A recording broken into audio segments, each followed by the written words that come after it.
അസ്സലാമു അലൈക്കും വറഹ്മത്തുള്ളാഹി വബറകാതുഹു. ഖുർആൻ പഠനം സൂറത്തു അബസ 27, 28, 29 സൂക്തങ്ങൾ. ബിസ്മില്ലാഹിർ റഹ്മാനിർ റഹീം. ഫഅംബത്നാ ഫീഹാ ഹബ്ബ, അങ്ങനെ നാം അതിൽ ധാന്യം മുളപ്പിച്ചു. വഇനബം വഖൽബ, മുന്തിരിയും പച്ചക്കറിയും. വസൈത്തൂനം വനഖ്ല, ഒലീവും ഈന്തപ്പനയും. ഫഅംബത്നാ, നാം മുളപ്പിച്ചു. ഫീഹ, അതിൽ. ഹബ്ബ, ധാന്യം. വഇനബൻ, മുന്തിരിയും. വഖൽബ, പച്ചക്കറിയും. വസൈത്തൂനൻ, ഒലീവും. വനഖ്ല, ഈന്തപ്പനയും. ആകാശത്തു നിന്നും അള്ളാഹു വർഷിക്കുന്ന ജലത്തിൻ്റെ ഫലമായി ഭൂമിയിൽ പടച്ചവൻ മനുഷ്യനും മറ്റു ജീവജാലങ്ങൾക്കും വേണ്ടി സൗകര്യപ്പെടുത്തിയ ചില ഭക്ഷ്യവിഭവങ്ങളിലേക്കാണ് ഇവിടെ അള്ളാഹു ശ്രദ്ധ ക്ഷണിക്കുന്നത്. അള്ളാഹുവിൻ്റെ കഴിവിനും അവൻ്റെ രക്ഷാകർത്തൃത്വത്തിനും തെളിവാണ് ഇവയോരോന്നും. അതിലൊന്നാമത് അള്ളാഹു പറയുന്നത് ഫഅംബത്നാ ഫീഹ ഹബ്ബ, ഹബ്ബ് അഥവാ ധാന്യം മുളപ്പിച്ചു എന്നാണ്.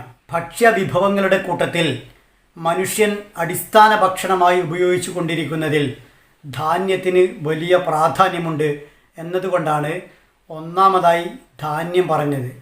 പിന്നീട് അള്ളാഹു പറയുന്നത് പഴങ്ങളെക്കുറിച്ചാണ്, ഐനബ്, മുന്തിരിയെക്കുറിച്ചാണ്. ഭക്ഷ്യവിഭവങ്ങളിൽ രണ്ടാം സ്ഥാനത്ത് വരുന്നത് പഴങ്ങളാണല്ലോ. പഴങ്ങൾക്ക് ഒരു മാതൃക എന്ന നിലയിൽ മുന്തിരിയെ ഇവിടെ പരാമർശിച്ചിരിക്കുന്നു. മൂന്നാമത് അള്ളാഹു പറയുന്നത് പച്ചക്കറികളെക്കുറിച്ചാണ്. വേവിക്കാതെ പച്ചയായ നിലയിൽ തന്നെ ഭക്ഷിക്കുന്ന ചെടികൾക്കാണ് ഖൽബ് എന്ന് പറയുക. പച്ചക്കറികൾ മൊത്തത്തിൽ ഉദ്ദേശിക്കപ്പെടുന്നു. അന്തരീക്ഷത്തിൽ തല ഉയർത്തി നിൽക്കുന്ന മരങ്ങളെയാണ് നാലാമതും അഞ്ചാമതും അള്ളാഹു പരാമർശിക്കുന്നത്. വസൈത്തൂനൻ വനഖ്ല, ഒലീവും ഈന്തപ്പനയും. എണ്ണയുൽപാദന വിളകളിൽ വളരെ ഉയർന്ന സ്ഥാനമാണ് ഒലീവിനുള്ളത്. ഒലീവെണ്ണ മുന്തിയ ഇനം ഭക്ഷ്യവസ്തു കൂടിയാണ്. അറബികൾക്ക് ഏറെ പരിചയമുള്ള ലക്ഷണമൊത്ത ഭക്ഷ്യവസ്തു എന്ന നിലയിലാണ് ഈന്തപ്പനയെ പരാമർശിച്ചിരിക്കുന്നത്. ഈത്തപ്പഴം ഒരു പഴം എന്ന നിലയിലും പിന്നീട് ഉണക്കി ദീർഘകാലം ഉപയോഗിക്കാവുന്ന ഭക്ഷ്യവസ്തു എന്ന നിലയിലും അറബികൾക്ക് വളരെ പ്രിയപ്പെട്ടതാണ്. ആസ്വാദ്യകരമായ പാനീയം ഉൾപ്പെടെ ഒരുപാട് ഭക്ഷ്യവിഭവങ്ങൾ ഈത്തപ്പഴം കൊണ്ട് ഉണ്ടാക്കാൻ പറ്റും. എല്ലാ നിലക്കും പ്രയോജനപ്പെടുന്ന, ഒന്നും ഒഴിവാക്കാനില്ലാത്ത വളരെ പ്രധാനപ്പെട്ട ഒന്നാണ് ഈന്തപ്പന. അതിനെയും അള്ളാഹു ഇവിടെ പരാമർശിച്ചിരിക്കുന്നു. ഇതെല്ലാം നിങ്ങൾക്ക് ഉൽപ്പാദിപ്പിച്ചത് അമ്പത്തിന, നാമാണ് എന്നാണ് അള്ളാഹു പറയുന്നത്. അള്ളാഹു ഇവ ഉൽപ്പാദിപ്പിക്കപ്പെടേണ്ടെന്ന് കരുതിയാൽ, ചിലത് വളരേണ്ടെന്ന് കരുതിയാൽ, ചിലത് ഫലം നൽകേണ്ടെന്ന് തീരുമാനിച്ചാൽ അങ്ങനെ തന്നെയാ സംഭവിക്കുകയുള്ളൂ. മനുഷ്യൻ്റെ ഒരു പങ്കും ഇതിനകത്തില്ല. ഇതിനെല്ലാം ഏറ്റവും ഗുണപരമായ രൂപത്തിൽ കാലാവസ്ഥയെ ക്രമീകരിക്കുന്നത്, ഓരോ കാലാവസ്ഥക്കും അനുയോജ്യമായ വളർച്ച നൽകുന്നത് എല്ലാം പടച്ച തമ്പുരാനാണ്.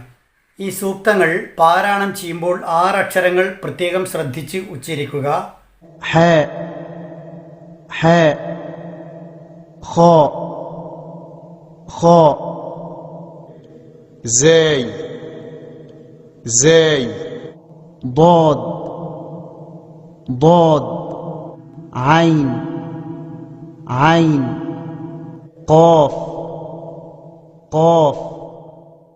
ഫഅംബത്ന, സുക്കൂനുള്ള നൂനിന് ശേഷം ബാ വന്നിരിക്കുന്നു. ആ നൂനിനെ ഉച്ചാരണത്തിൽ മീമാക്കി മാറ്റി മറിക്കുക, എന്നിട്ട് മണിക്കുക. അൻ എന്നത് അം എന്നാക്കുക, എന്നിട്ട് എന്ന് മണിക്കുക. അംബത്ന. ഇഖ്ലാബ് എന്നാണ് നിയമത്തിൻ്റെ പേര്. ഇതിന് ഒറ്റ അക്ഷരമേ ഉള്ളൂ, ബാ മാത്രം. ഇനബം വഖൽബ, സൈത്തൂനം വനഖ്ല. രണ്ടിടത്തും തൻവീനിന് ശേഷം വാവ് വന്നിരിക്കുന്നു. അങ്ങനെ വന്നാൽ കൂട്ടിച്ചേർത്ത് മണിച്ച് ഓതണം. ഇദ്ഗാം ബിഗുന്ന. فأنبتنا فيها حبا وعنبا وقضبا وزيتونا ونخلا. അല്ലാഹു സുബ്ഹാനഹു വ തആല നമ്മെ അനുഗ്രഹിക്കുമാറാവട്ടെ.